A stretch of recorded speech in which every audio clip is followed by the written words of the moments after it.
মই কন্দৰ্প গৈ মুহূৰ্তত এটা ডাঙৰ খবৰ দিব বিচাৰিছো। অবৈধ ম্যাৰ নিস্তাৰ নাই। জুৰিয়াত দুগৰাকী মহিলাক বিদেশী ন্যায়াধিকৰণে বিদেশী বুলি ঘোষণা কৰিছে। দীৰ্ঘদিন চলি আছিল গোচৰৰ অন্তত বিদেশী বুলি ঘোষণা কৰিছে ন্যায়াধিকৰণে। আৰু ইয়াৰ পাছতে এতিয়া ডিটেনশ্যন কেম্পলৈ প্ৰেৰণ কৰা হৈছে দুগৰাকীকৈ মহিলাক। আৰু বাসগৃহত হাহাকাৰ পৰিৱেশে বিৰাজ কৰিছে এতিয়া পৰিয়ালৰ মাজত। জনাইছো বিগ ব্ৰেকিং জনাইছো, অবৈধ ম্যাৰ নিস্তাৰ নাই, কঠোৰ হৈ পৰিছে হিমন্ত চৰকাৰ। আৰম্ভ হৈ গৈছে একশ্যন, আটক কৰা হৈছে দুগৰাকীকৈ মহিলা। মুখ্যমন্ত্ৰীয়ে কোৱাৰ দৰে ৰাজ্যত আৰম্ভ হৈ গৈছে একশ্যন এফালৰ পৰা। বিদেশী ন্যায়াধিকৰণে চিনাক্ত কৰিছে মহিলা। সীমান্ত আৰক্ষীৰ অভিযানত আটক হৈছে মমতাজ বেগম আৰু জাহানাৰা বেগম। দুগৰাকীকৈ মহিলাক বিদেশী ঘোষণা কৰা হৈছে। দুই মহিলাক বিদেশী ঘোষণা কৰিছে বিদেশী ন্যায়াধিকৰণে। দীৰ্ঘদিন ধৰি গোচৰ চলি আছিল। বিদেশী ঘোষিত দুই মহিলাক গোৱালপাৰাৰ ডিটেনশ্যন কেম্পলৈ প্ৰেৰণ কৰা হৈছে। ইয়াৰ পাছতে পৰিয়ালৰ মাজত হাহাকাৰ। জুৰিয়াত অবৈধ ম্যা বিচাৰি প্ৰশাসনে অভিযান চলাইছে। দুগৰাকীকৈ মহিলাক ইতিমধ্যে আটক কৰিছে। ৰাজ্যৰ অন্যান্য প্ৰান্ততো শীঘ্ৰেই অভিযান চলিব। অবৈধ ম্যাৰ নিস্তাৰ নাই, আৰম্ভ হৈ গৈছে একশ্যন।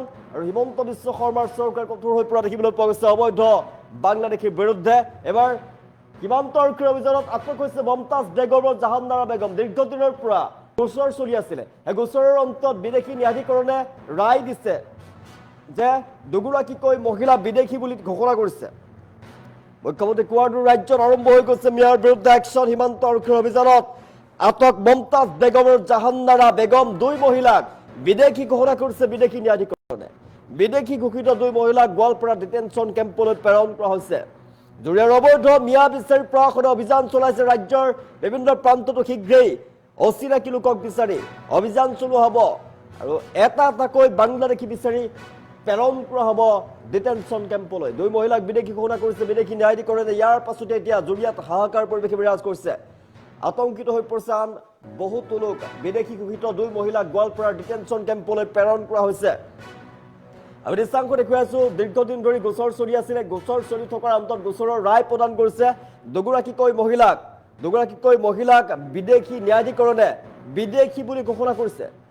আৰু বৰ্তমান গোৱালপাৰাৰ ডিটেনশ্যন কেম্পলৈ লৈ যোৱা হৈছে। ৰাজ্যৰ প্ৰান্তে প্ৰান্তে অবৈধ ম্যাৰ বিৰুদ্ধে চলিব অভিযান। সীমান্ত আৰক্ষীৰ অভিযানত আটক হৈছে মমতাজ বেগম আৰু জাহানাৰা বেগম। এটা এটাকৈ বিদেশী বিচাৰি উলিওৱা হ'ব। মুখ্যমন্ত্ৰী হিমন্ত বিশ্ব শৰ্মাই কৈছিলে যে এটা এটাকৈ অবৈধ বাংলাদেশী লোকক বিচাৰি উলিওৱা হ'ব আৰু খেদি পঠিওৱা হ'ব। আৰু গোৱালপাৰাত দেখিবলৈ পোৱা গৈছে গোৱালপাৰা ডিটেনশ্যন কেম্পলৈ প্ৰেৰণ কৰা হৈছে। জুৰিয়াত দুগৰাকীকৈ মহিলাক আটক কৰি ডিটেনশ্যন কেম্পলৈ প্ৰেৰণ কৰা হৈছে। ৰাজ্যৰ অন্যান্য প্ৰান্ততো শীঘ্ৰেই ম্যাৰ বিৰুদ্ধে চলিব অভিযান। অচিনাকি লোকক খেদি পঠিওৱা হ'ব। অবৈধ ম্যাৰ নিস্তাৰ নাই, ম্যাৰ বিৰুদ্ধে কঠোৰ হৈ পৰিছে এতিয়া চৰকাৰ। মুখ্যমন্ত্ৰী কোৱাৰ দৰে ৰাজ্যত আৰম্ভ হৈ গৈছে একশ্যন। বিদেশী ন্যায়াধিকৰণে দুগৰাকীকৈ মহিলাক বিদেশী বুলি ইতিমধ্যে ঘোষণা কৰিছে। ঘোষণাৰ পিছতেই ডিটেনশ্যন কেম্পলৈ প্ৰেৰণ কৰা হৈছে দুগৰাকীকৈ মহিলাক।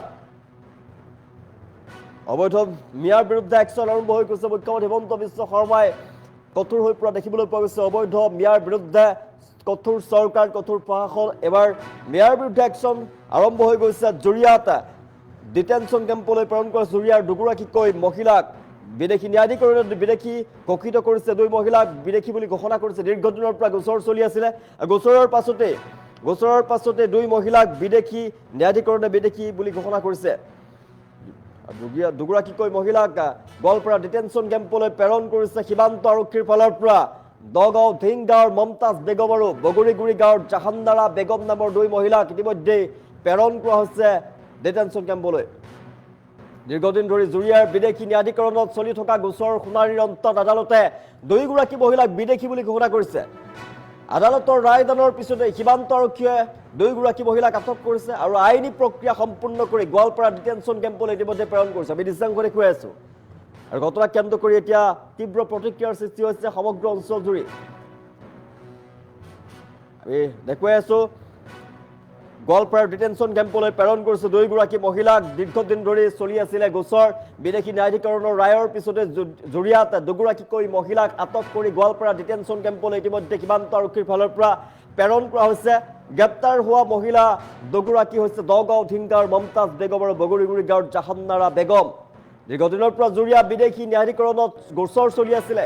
এই গোচৰৰ শুনানিৰ অন্তত আদালতে দুয়োগৰাকী মহিলাক বিদেশী বুলি ঘোষণা কৰিছে আৰু আদালতৰ ৰায়দানৰ পিছতে সীমান্ত আৰক্ষী অভিযান চলাই দুয়োগৰাকী মহিলাক আটক কৰিছে আৰু আইনী প্ৰক্ৰিয়া সম্পূৰ্ণ কৰিছে ইতিমধ্যে আৰু গোৱালপাৰাৰ ডিটেনশ্যন কেম্পলৈ প্ৰেৰণ কৰিছে অবৈধ বিদেশীৰ বিৰুদ্ধে কঠোৰ হৈ পৰিছে হিমন্ত বিশ্ব শৰ্মাৰ চৰকাৰ ৰাজ্যৰ বিভিন্ন প্ৰান্তত অভিযান চলিব শীঘ্ৰে যিসকলে বিদেশী বুলি চিনাক্ত হয় তেওঁলোকক এটা এটাকৈ চিনাক্ত কৰি খেদি পঠিওৱা হ'ব ইতিমধ্যে ডিটেনশ্যন কেম্পলৈ প্ৰেৰণ কৰা হৈছে দুয়োগৰাকীকৈ মহিলাক ৰক্ষা নাই অবৈধ বাংলাদেশী ৰক্ষা নাই অবৈধ লোকৰ কোনো ৰক্ষা নাই অবৈধ লোকৰ বিৰুদ্ধে সৰব হৈ পৰিছে হিমন্ত বিশ্ব শৰ্মাৰ চৰকাৰ সাজু কৰা হৈছে অবৈধ বিয়াৰ তালিকা আৰু ৰাজ্যৰ বিভিন্ন প্ৰান্ততো চলিব অভিযান অবৈধ মিয়াৰ বিৰুদ্ধে অভিযান চলিব এটা এটাকৈ বাংলাদেশী বিচাৰি উলিওৱা হ'ব আৰু খেদি পঠিওৱা হ'ব হিমন্ত বিশ্ব শৰ্মাই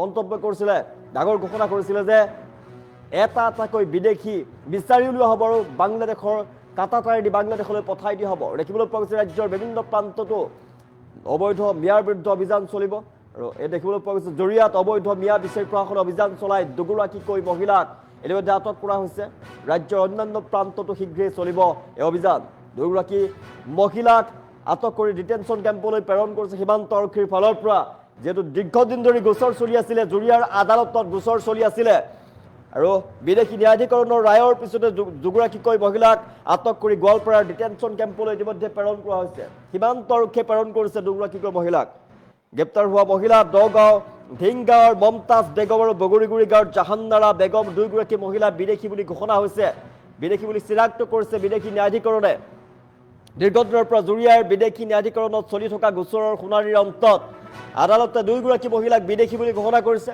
আৰু আদালতৰ ৰায়দানৰ পিছতে সীমান্ত আৰক্ষী অভিযান চলাই দুয়োগৰাকী মহিলাক আটক কৰিছে আৰু আইনী প্ৰক্ৰিয়া ইতিমধ্যে সম্পূৰ্ণ কৰিছে আইনী প্ৰক্ৰিয়া সম্পূৰ্ণ কৰাৰ পিছতে গোৱালপাৰাৰ ডিটেনশ্যন কেম্পলৈ প্ৰেৰণ কৰা হৈছে দুয়োগৰাকী মহিলাক দুগৰাকী মহিলা এতিয়া গোৱালপাৰা ডিটেনশ্যন কেম্পত থাকিব লাগিব সীমান্ত আৰক্ষীৰ অভিযানত মমতাজ বেগম আৰু জাহান্নাৰা বেগম আটক হৈছে জনাইছোঁ পৰিয়ালৰ তাৰপিছতে পৰিয়ালৰ মাজত হাহাকাৰ দেখিবলৈ পোৱা গৈছে আদালতৰ ৰায়দানৰ পিছত সীমান্ত আৰক্ষী অভিযান চলাই দুয়োগৰাকী মহিলাক আটক কৰিছে আইনী প্ৰক্ৰিয়া সম্পূৰ্ণ হৈছে ইতিমধ্যে গোৱালপাৰাৰ ডিটেনশ্যন কেম্পলৈ প্ৰেৰণ কৰিছে অন্যান্য ৰাজ্যৰ অন্যান্য প্ৰান্ততো অবৈধ মিয়াক বিচাৰি অবৈধ বিদেশীক বিচাৰি অভিযান আৰম্ভ হ'ব শীঘ্ৰেই সাজু কৰা হৈছে অবৈধ মিয়াৰ তালিকা অবৈধ বিদেশীৰ তালিকা ইতিমধ্যে প্ৰশাসনৰ ফালৰ পৰা সাজু হৈছে আৰু চিনাক্ত হোৱাৰ পাছতে ডিটেনশ্যন কেম্পলৈ প্ৰেৰণ কৰা হ'ব বাংলাদেশৰ কাটাতাৰ পাৰ কৰাই থৈ দিয়া হ'ব বিদেশী ন্যায়াধিকৰণৰ ৰায়ৰ পিছতে জুৰিয়াত দুগৰাকীকৈ মহিলাক আটক কৰা হৈছে গোৱালপাৰা ডিটেনশ্যন কেম্পলৈ ইতিমধ্যে প্ৰেৰণ কৰিছে সীমান্ত আৰক্ষীৰ ফালৰ পৰা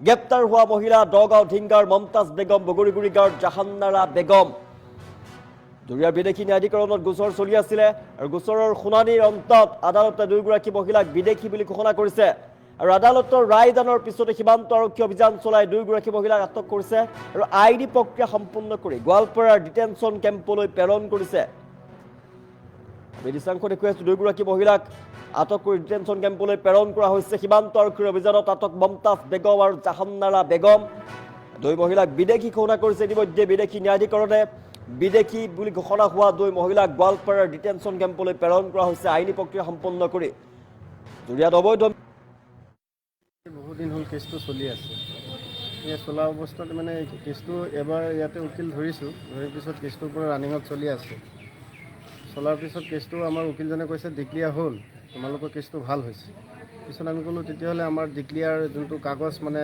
আমাৰ কেছৰ মানে যোনটো সেইটো ডিক্লিয়াৰ ৰায় পাইছোঁ সেইটো কাগজটো লাগে সেইখন কাগজ দিয়া নাই নাদিয়াৰ কাৰণে পিছত কেইদিন পিছত কৈ আছে তোমালোকে হাইকোৰ্ট কৰা মোক দিয়া হাইকোৰ্ট কৰিবলৈ সেইকাৰণে হাইকোৰ্ট কৰিবলৈ তেখেতক দিয়া নাই নিদি কিনে আমি বেলেগ উকিল ধৰি হাইকোৰ্ট কৰিলোঁ পিছত সেইটো হাইকোৰ্টে এতিয়া সেইজনে আমাক দিলে কাগজখন কোৰ্টৰ পৰা হাইকোৰ্ট অৰ্ডাৰ কপিটো দিলে হাইকোৰ্ট অৰ্ডাৰ কপি যোনটো সেইখন অৰ্ডাৰত মানে বহুখিনি লিখা আছে আমিতো গোটেইখিনি পঢ়িব শেষ কৰিব নোৱাৰিছোঁ সেইখিনিত মানে ভালেই ইয়াতে মানে জমা দিব দিছে ইয়াত জমা দিবলৈ কাইলৈ আহিছোঁ আহি জমা দিলোঁ জমা দিব নোৱাৰিলোঁ নাপালোঁ পিছত আজি আকৌ আহিলোঁ আহি কিনে ডাইৰেক্ট কাগজখিনি দিলে থৈ দিলোঁ থৈ দিয়াৰ পিছত যেতিয়া আমাক তাৰ পৰা আমাৰ বৌক ডাইৰেক্ট ইয়াতে লৈ আহিলোঁ এতিয়া আমি হাইকোৰ্ট কৰি কিনে যদি আমি ইমান ডকুমেণ্টছ দি কিনে হাইকোৰ্ট কৰি কিনে যদি আমি আগলৈ মানে সফল নহওঁ আৰু আমি চব কিবা প্ৰমাণ প্ৰুফ দিয়াৰ পিছত পইচা খেদিৰ পিছত আমি ভাৰতীয় নাগৰিক হোৱাৰ পিছত আমাৰ ককাহাত আছে, ভাই ককাই আছে, আমাৰ বৌহাত আছে, এইফালে আমাৰ চব কিবা আমাৰ 70 আছে, 50 আছে। এইবিলাক থাকাৰ পিছতো যদি আজি এনেকুৱা হৈ আছে, গতিকে আমি এইটো অসম চৰকাৰক আহ্বান জনাইছোঁ যে আমাৰ এইটো বস্তুটো সঠিকভাৱে আমি ন্যায়টো পাব লাগে। আজি মানে ইয়াত আমি আহিছিলোঁ, অহাৰ পিছত আমাৰ হাইকোৰ্টৰ পৰা কেছটো মানে জিকিলোঁ, জিকি পেলাই হাইকোৰ্টত কেছটো ক্ল'জ কৈছে ইয়াত ছাবমিট কৰিবলৈ। কৰাৰ পিছত তাৰপিছত আমি যিমান পুৰণা ডকুমেণ্টছ আছিলে চব ছাবমিট কৰিলোঁ। এতিয়া ছাবমিট কৰাৰ পিছত মানে মাক ডাইৰেক্ট থানাত লৈ আহিছে। থানাত লৈ আহি পেলাই ইয়াত ৰখাই থৈছে 3-4 ঘণ্টামান, ৰখাই থৈ তাৰপিছত উকিল গুচি গ'ল। উকিল গুচি যোৱাৰ পিছত এতিয়া মাক আকৌ লৈ গৈ আছে নগাঁও SP অফিচত।